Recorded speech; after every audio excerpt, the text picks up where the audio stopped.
because the existence of the body there would destroy any claims against resurrection. And the disciples, and they say that the disciples stole the body. That was a lie that the priest told the guards to say that the disciples stole the body.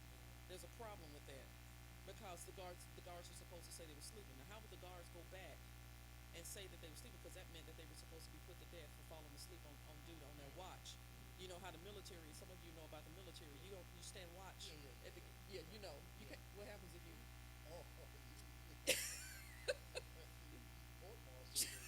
Be court marches. Guards can't stand. They can't. So that's. And so the guards said. So the priest told them, "We'll take care of that." And so the disciples never arrested. It says, why were the disciples never arrested for stealing it? If they stole it, and if the disciples stole it, why didn't they go get the disciples and go get the body? Nobody went and found the disciples to lock them up. So something's wrong with that story right there. So there are a lot of reasons. There are a lot of kind of chinks in this armor right here.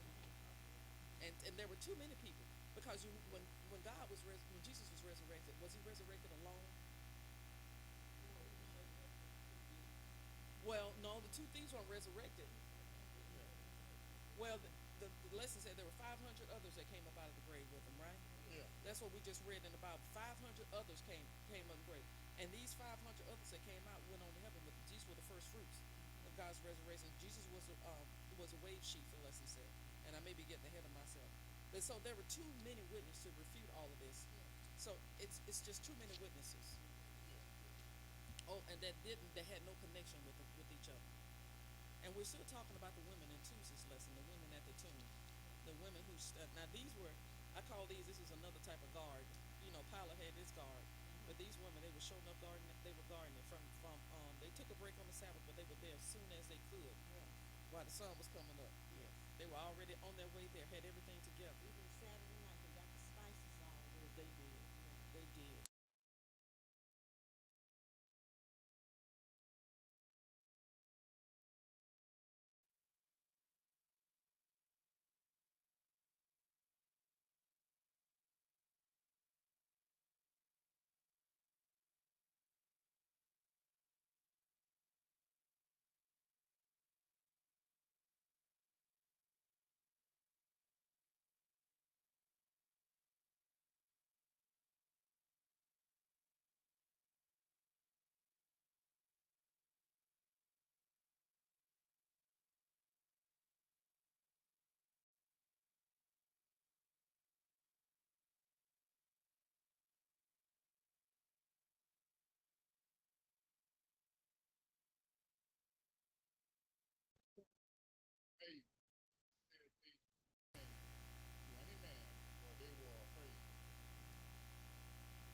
So what was going on with them?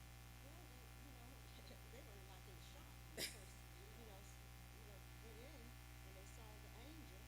He told them they were just like in a daze. They didn't say they were silent for a while, but then they start talking. Yes, yes.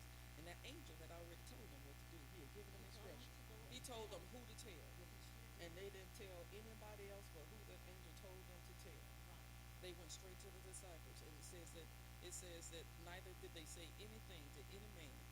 They wouldn't have told what they were supposed to tell. Boy, if we could just be They didn't obedient believe. to that level. Yes. If I could just be obedient to that level, just do.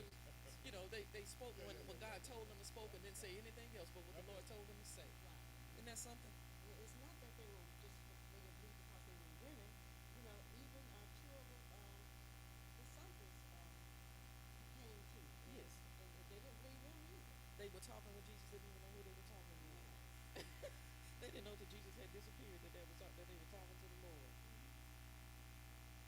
Did not our hearts burn, is what they said. Our hearts burned as he was talking to them. The lesson says, it says, although throughout Mark's gospel, Jesus tells people to keep quiet about who he is or about a healing that he did for them. In Mark chapter 1, verse 44, he tells a leper to tell no one of his healing. In Mark 5:43, he tells Jairus and his wife to tell no one of them raising his daughter. He tells another group not to tell people about him healing the deaf and the mute man, and he commands his disciples not to tell people that he is the Messiah. Yeah. He wanted to finish his ministry. And yes, says, no doubt the main reason for Jesus is telling them to be silent was to allow himself the time to finish his ministry according to the time prophecies found in Daniel chapter 9 verses 24 to 27. Jesus had work to do. Do you ever get so busy at home you don't have time? People want to stop by or something and they want to talk, and you're trying to get stuff done, and you're trying to get by, or you run into somebody on the street and they want to they're holding you up, and you're trying to get what you got to get, or do what you got to do. Yes, yes. Yeah, Jesus was trying to be about what he was supposed to do, about his business. And so he had to keep things stifled, because if it were the guy that he was doing all these miracles, he'd have been overwhelmed. He wouldn't have been able to do the work that he was supposed to do. And the prophecies had, and he had a time. He was on the clock. He had to finish his work because he had a short time, because the prophecies that already said he had such a window to work in. And so he was trying to get as much as he could done. And we have the same window. We have a window, and we need to get as much work as we can done because we have a short time. We don't have much time at all. And so those women had a short time. They went straight from what that the angel, like you said, not a angel, but you said the angel. I listened to your words, and the angel. You're right. It was Gabriel, the one that took the place of Satan when Satan fell, and they went straight and did straight what the Lord had told them to do. But it says the silence didn't last long. It says by the time we reached the end of the book, we read, and they went out and preached everywhere, while the Lord worked with them and confirmed the message by accompanying signs. And let's look at that in Mark chapter 16 verse 20. 16:20. We're moving on sort of into a little bit tipping into Wednesday.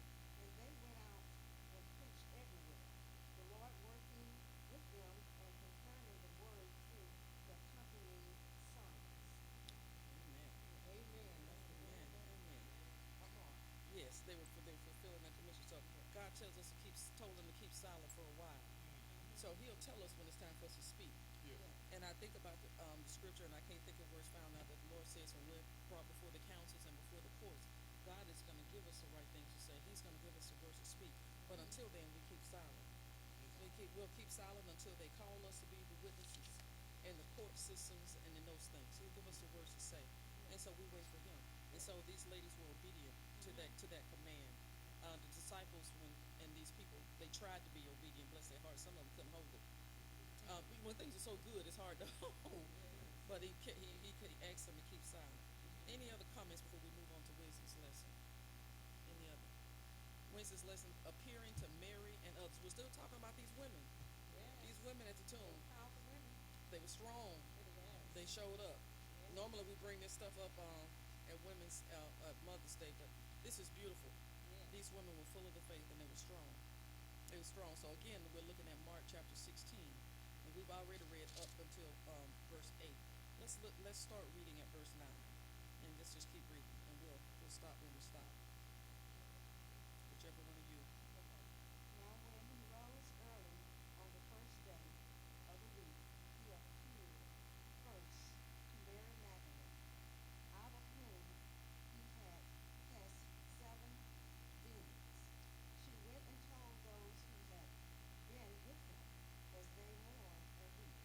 And when they heard that he was alive and had been seen by her, they did not believe. Mm-hmm. After that, he appeared in another form to 2 of them, as they walked and went into the country. And they went and told it to the rest, but they did not believe them either. Hold up right there. When they told them to the rest, they were talking about the disciples, Yes. but they couldn't believe it. And you can imagine, because their hopes were dashed when he crucified on the cross. But their hopes were dashed not when Jesus was crucified. Remember, they fled in the garden. So they had already lost faith and lost hope. They took tail and ran. One of them even left their clothes there. So they had already lost hope when the army had come and taken Jesus to Pilate. And so here they were in there licking their wounds, because they had hoped that he would be the one that would have delivered us. And they had lost hope in him. So even now, their witnesses coming to tell them. The two on the road to Emmaus told the disciples. The women told the disciples. Okay. And so, but they didn't believe. They couldn't believe. So let's pick up there with verse 14.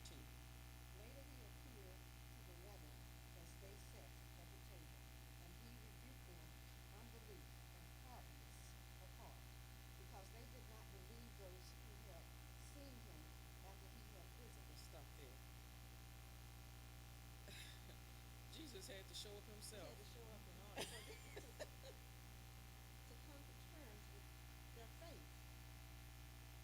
um, it's good. You have to be careful about who you believe and who you witness. Because some people have been led down the wrong road, and I think about Jim Jones and people like that.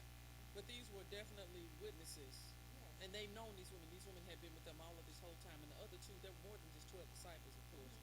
But these are the 12 ones that were close to Jesus. Yes, ma'am. And believe the women is because back then during ancient times that women's were not known to give the testimonies of witnessing things. It was the men. So the story was hard to believe coming from that the women seen them. Yeah, but they didn't. Still wouldn't believe the men. Still right. So And it's just but they knew these two women. Right. These two women had, even though the 12 were with Jesus, these two women went everywhere where those disciples went. They knew those. They knew better. They couldn't believe it, and probably, but I don't know. I don't want to speculate. Um, I didn't want to say it because they are women, but Well- they didn't believe the men either. The two men. yeah, they didn't believe them. That's not what I was thinking. But Jesus did chide them. He got on them because they didn't believe. Yes. And so they believed when they saw it. Yes, they did. So sometimes we feel like we should be the first ones to know something instead of other people because we feel like because of our status we should, or something like that, we should be the first one. But God's gonna show us something. And so he showed them, and let's pick up at verses 15 through 18. 15 through 18. And he said unto them, Go ye into all the world, and preach the gospel to every creature. He that believeth and is baptized shall be saved, but he that believeth not shall be damned. And there these signs shall follow them that believe, and many in my name shall they cast out devils. They shall speak new tongues, and with new tongues they shall be taken up serpents. And if they drink any deadly thing, it shall not be first, it shall not hurt them. And shall they lay hands on the sick, and they shall be recovered. Amen. Yeah. He had to show up and he had to tell them himself what they were going to be used for. And see, they had all fled too. They had forsaken Jesus. Yes. We forsaken. Every time we sin, we forsake Jesus. Yes. Spirit of prophecy, every time we sin willingly, and when we do stuff intentionally, we open ourselves up to demon possession. So we have to be careful about Yes. every action, everything that we do. And it's beautiful the way the Lord, even trying to save the disciples, did everything he could to save them. Even had to show up himself, even though he sent word to them that he had witnessed it. So he sends word to us through his prophets. Yeah. He sends word to us. Do we believe it is a question, and we have to be believers. We can say we're believers because we're members of the church. We can say we're believers because we come to church every week because we believe in the Ten Commandments and say we can say we're believers, but it's not in the talk. It's in the walk. It's in the walk. It's do we see do we believe Christ is coming back? Are we preparing for Christ to come back? Do we believe in the second coming of Jesus Christ? If we do, are we acting like we believe in the second coming? Are we preparing for the second coming like we should? And so they knew Christ. They knew he was alive, and they knew, but they didn't believe he was. They had lost faith in him being the Son of God, and that's what things were. And the lesson says they should have known that the women weren't lying. But we just read that they were afraid, that they were trembling, that they were crying, and that they were hoofing it. They were running all up. They were running straight to them and crying, and they were just trembling. Now, why would they go through all of that for a lie? They knew these women. They knew how they were, and they wouldn't have made themselves look so bad, doing all of these things. It says. So Jesus had to rebuke them for their. It says for the hardness of their hearts. He had to rebuke them, and so we have to be careful. It says in contrast, their later bold and unwavering proclamation of the risen Christ and the hope it offers everyone presents powerful evidence for the veracity of their claims. So they went from being doubters to disbelievers to being bold witnesses for Christ. And so we are not hopeless either. Despite the fact that we may deny Christ with our attitude, with our livelihoods, with our habits, and everything, we still can become bold witnesses for Christ. Down below the lesson says, how can we protect ourselves from falling into the spiritual trap of doubt and unbelief? What kind of things can we do to keep ourselves from doubting, from falling into the same trap that the disciples did?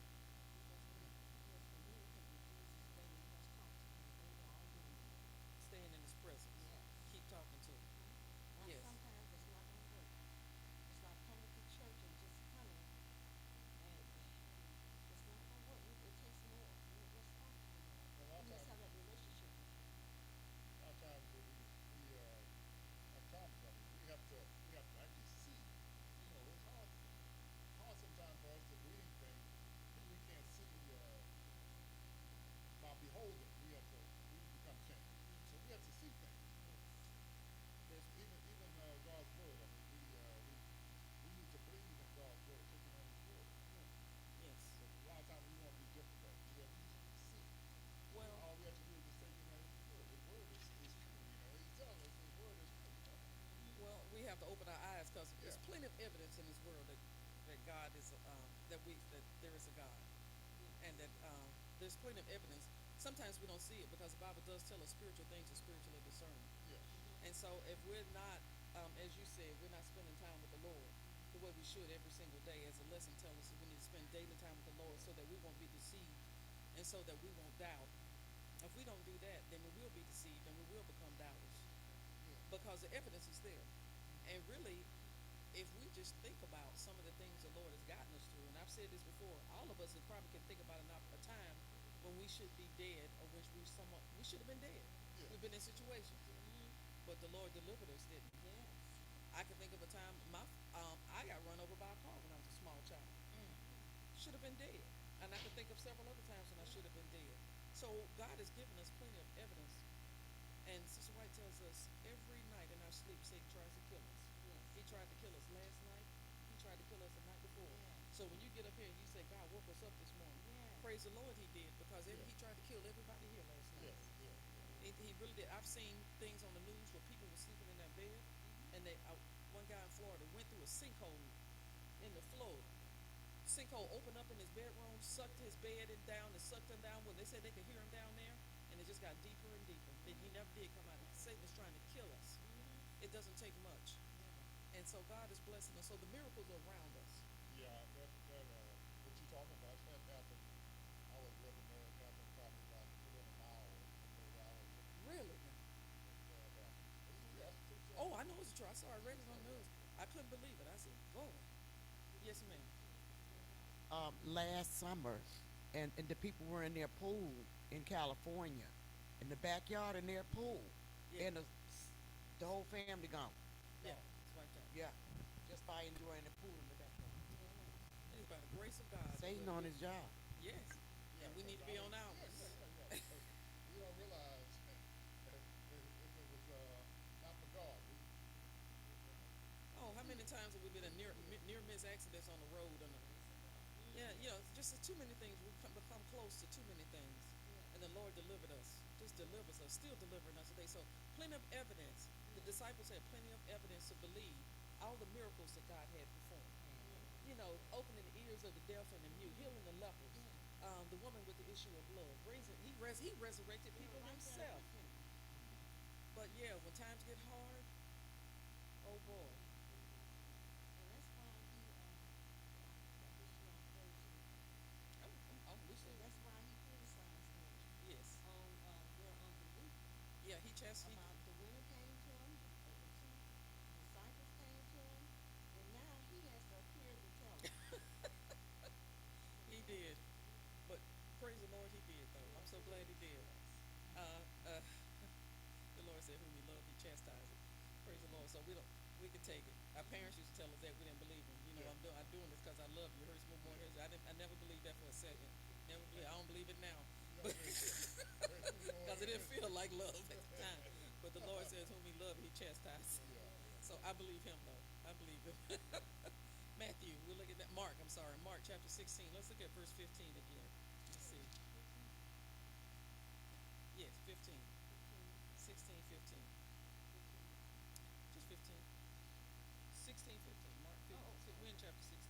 Yes, 16, okay. 15. I'm sorry. And he said to them,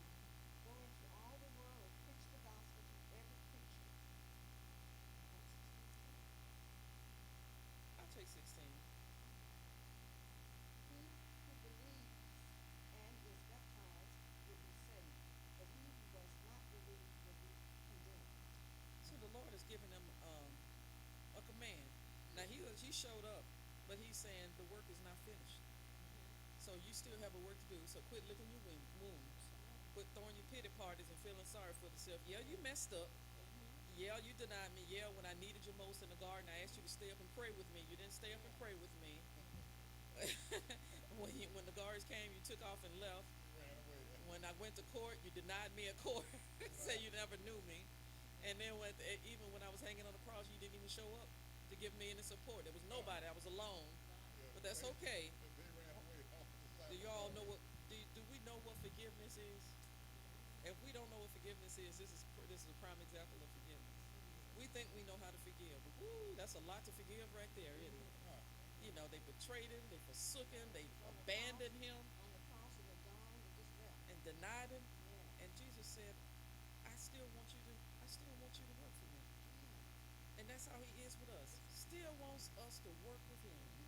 Yes, ma'am. You got that mic? He not only commissioned them, he empowered them. Yes. That signs will follow them. Now, Yes. do you think he'll do the same for you? Do you believe? Yes, he does it for us. What's wrong with us then? What's wrong with us? He'll do the same thing for us. And you know we've denied him. We've forsaken him. We've rejected him. He'll do the same for us. Not willing that any should perish. Not willing, he doesn't want us to perish. He wants us all to repent and to come home and live with him throughout eternity. So he tells them to go. Go into the whole world and preach the gospel to everybody. To every single creature. Beautiful. So now that you believe, teach others to believe. That's what we're here for. So we're Christ's disciples. We're his modern day disciples. And we're to continue to preach and teach the gospel. They didn't go along with the Holy Spirit. No, you're right. They were not alone. They were not alone. The Holy Spirit prepared the way, sent them in pairs, and they went out, like you and I did last week, and the week before. Yes, sir. You got something? Yeah, but I mean, we know he's telling us, Yes. and all we have to be tested. We know, but we should be longing for more. He's so good to us. We should be longing for more and more. We to be growing. Yeah. We got to grow. I heard somebody say on the radio, if you still trying to overcome the same things that you were trying to overcome a year ago, then you need to do a self-evaluation. Something's wrong.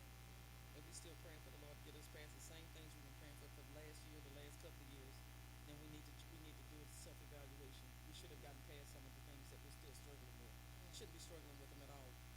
And once we've gone to the Lord and we're willing to surrender our will to him, and that's the problem. We have to be willing. If we're willing, we don't have any power to change our hearts. Now we can change our habits, but that's just faith. But we can't change. God wants to change heart, not change habits. And if we're willing, we can get past that. God can get us past all of that. There must be unity. We'll be unified if we are willing. If we're willing, and that means that self is the first thing that's going to have to go. All the good men are just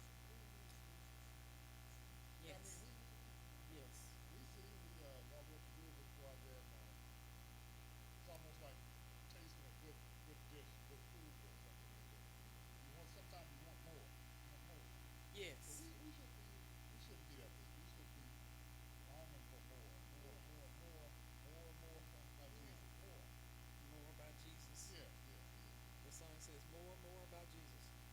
Jesus also describes signs that will accompany the disciples' work: casting out demons, speaking new languages, protection from harm, and healing the sick.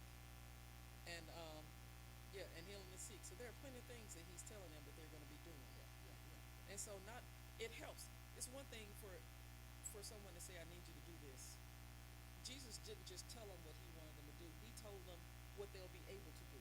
I'm going to empower you. As you said, I'm going to enable you to do these things. I'm not just going to tell you to do, and then, so he's helping them with their faith.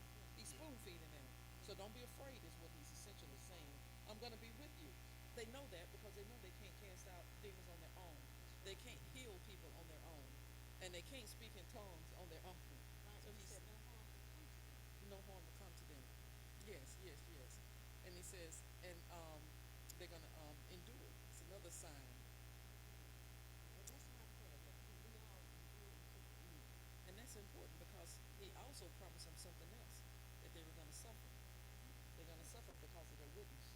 they're going to come upon hard times. That's a promise God gave us, that we were going to have to endure some things. But He said that He will never leave or nor forsake. He's going to be with us. Um, I've heard too many dogs bark when I was out in the community. Too many dogs bark, and all I could think of was, Lord, what's going on? I know you want me to hand out to say we're going to come upon some stuff. And I just thought, Lord, what do you want me to do? And then the Lord said, I need you to start thinking about those dogs and get up there to that door. And so, and so, and those were long sidewalks going up to those doors, and there was a lot of dogs. Some of them had a couple of dogs, and some barks, all barks are not the same.